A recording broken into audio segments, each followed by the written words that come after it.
press the subscribe button and hit the bell icon to get the notification for our latest tips and tricks for free.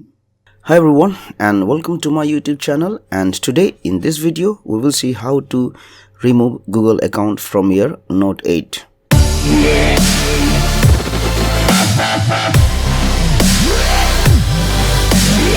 For that one, we will go to settings here. We'll go to cloud and accounts. We'll go to accounts and then we'll select Google.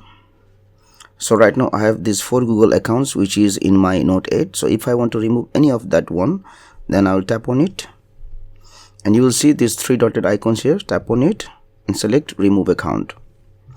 Now you can select remove account to remove this account from your device.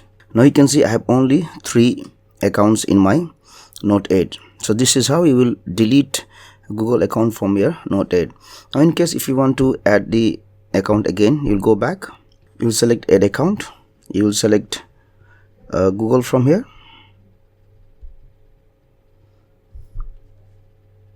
and you will enter the Google account, next, and then you will enter the password. I agree. Now let's go to the Google account here, and you can see I have added the Google account and right now it is syncing with my phone. So this is how you can remove a Google account or add Google account in your Note 8. Thank you for watching this video and please subscribe to my YouTube channel for more tips and tricks.